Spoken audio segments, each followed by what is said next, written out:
Βρισκόμαστε στη Τεχνόπολη του Δήμου Αθηναίων, στο κτίριο της Αποθήκης, όπου πραγματοποιείται στα πλαίσια των 20 χρόνων του Athens Pride η έκθεση με το τίτλο «Τέστα Fragilis, τα ελληνικά εύθραυστο κέλυφος». Το μήνυμα της έκθεσης είναι η αγάπη για την ύπαρξη κάθε ανθρώπου, την ιερότητα της ζωής του κάθε ανθρώπου. Δεν αφορά μόνο τη ΛΟΑΤΚΙ κοινότητα η έκθεση, αλλά αφορά την ιερότητα της ύπαρξης της ζωής του κάθε ανθρώπου.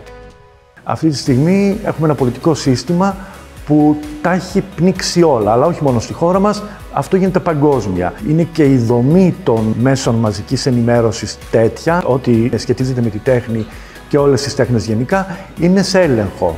Όταν βγεις από το σύστημα, είναι πολύ δύσκολο το όραμά σου, την ιδέα σου να της δώσεις δύναμη. Είναι ελεύθερη είσοδος για το κοινό, 11 με 3 το μεσημέρι, κάθε μέρα μέχρι και την Κυριακή, ενώ 5 με 9 η είσοδος αφορά μόνο το κοινό των συναυλιών που γίνονται στη Τεχνόπολη.